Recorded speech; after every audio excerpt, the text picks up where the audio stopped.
didn't see. So I'm sorry. Apparently, I've got skills in some areas and sometimes, things get the better of me. So I wanted to come back on. I'll answer them in the chat as well, but I also just wanted to come on and answer the questions on here. Now I hope I can find them again because I jumped off. Oh, yes, here we go. Okay, so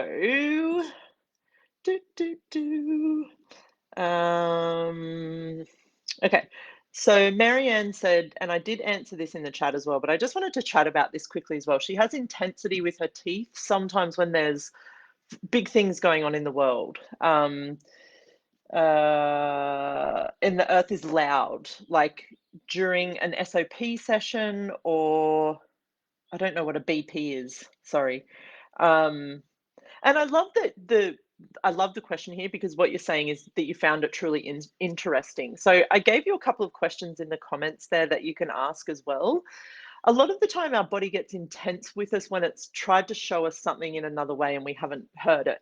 Like it's almost like it steps up the intensity until we hear what it's saying. So what I would say is every time you have an intensity in your body, ask your body some questions. And what I tend to go to is, hey body, what are you showing me here that I haven't heard or been willing to listen to?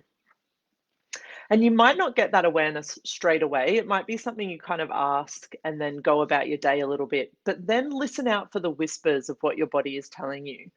Like if you get intense lower back pain, or if there's something in your body, like what you're saying, when you get intensity in your teeth, ask your body, hey body, like what are you showing me here that I haven't been willing to hear? And another thing you can ask is, hey body, is there another way you can show me this? Like, I'm so sorry. And sometimes you've really got to be like, I'm so sorry. I know you tell me things all the time, and 99% of the time I don't hear any of them, or I miss it, or I don't listen, or, like how many times do you have a pain or an intensity in your body and you go to a conclusion about what that is? Like if you did an exercise or moved your body in a way that you don't usually do, and the next day you're quote unquote sore in a certain area. So your conclusion is that you're sore because of what you'd done with your body the day before. What if it wasn't that? What if that's your body's way of like, oh, this is some way that I can show up in this area because I know she's worked out or done this thing. So it's almost like your body knows you're going to be looking for that result or that pain or whatever it is. But what if that's your body's way of being like, oh, this is a moment I know she might listen to me?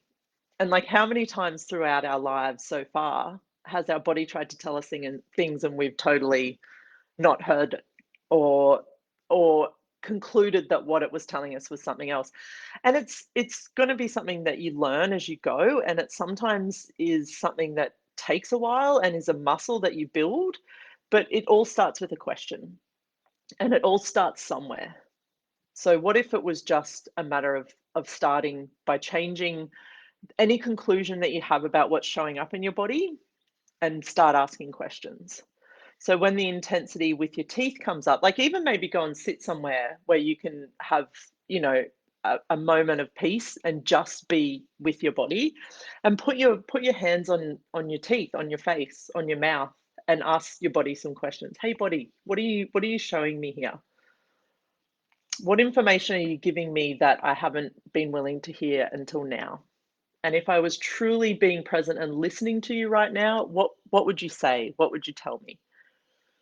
And for those times where it's quite intense in your body, ask your body, hey, is there another way that you can show me this? I'm so sorry that we had to get to this level of intensity for you to have me here and listen. But I'm hearing and I'm listening to you now. So is there another way you can show me this? Cool. So I hope that helps as well, Marianne. So Corinne says, I've many points of view about food, about dieting, and about exercise. Had many setbacks with injuries and illness. Doing better now, aiming for more ease and getting out of judgment. Awesome. And what I would say is like every time, so for me, I know when I'm aware of something, I can change it. If I'm willing to be aware of it, I can change it. So what even if for the next 24 or 48 hours, whenever you're hearing this video, what if you started playing with becoming aware of all of your points of view and judgments about diet and exercise? So maybe start a little note in your phone or a little notepad that you can carry around with you, and even go as far as to like write it down. Like every time a point of view or a judgment comes into your world about exercise or food, write it down and start to look at how many places and what your points of view and judgments are about those things. Because the other thing is, if you're willing to get really, really vulnerable and like in your face honest with this stuff, then you'll be able to change it. And eventually you'll change it anyway. And it's really one of those things where it's going to be your journey and your moments of discovery and self discovery. But if you're willing to get really vulnerable with this stuff, you can actually turn around and change a lot of it very easily and very quickly. So, yeah. And also your judgments as well. Like what if you kept a bit of a, I don't know, and it's not to make it significant or to make it real, but it kind of is as well. What if you kept a bit of a judgment log or diary and looked at like, okay, and maybe you don't write them all down as you go about your day, but what about if you start to like really be present with every single time you judge your body? Judge the food you're about to consume and put into it. Judge, the way it looks in the reflection. And I would love to look at more of this stuff. There's so much information that I'm aware of with how we dress our bodies, what clothing we put on them, the reflection that we see in the mirror, and what's actually true and what's not true about your body's reflection, and how we've created and invented this over, the hundreds of years since mirrors were invented. Mirrors haven't always existed. I mean, there's been these bodies on this earth for well, I don't know, maybe at least 100,000 years or more. A good chunk of that time, we never had mirrors, and no one gave a shit about what their reflection was.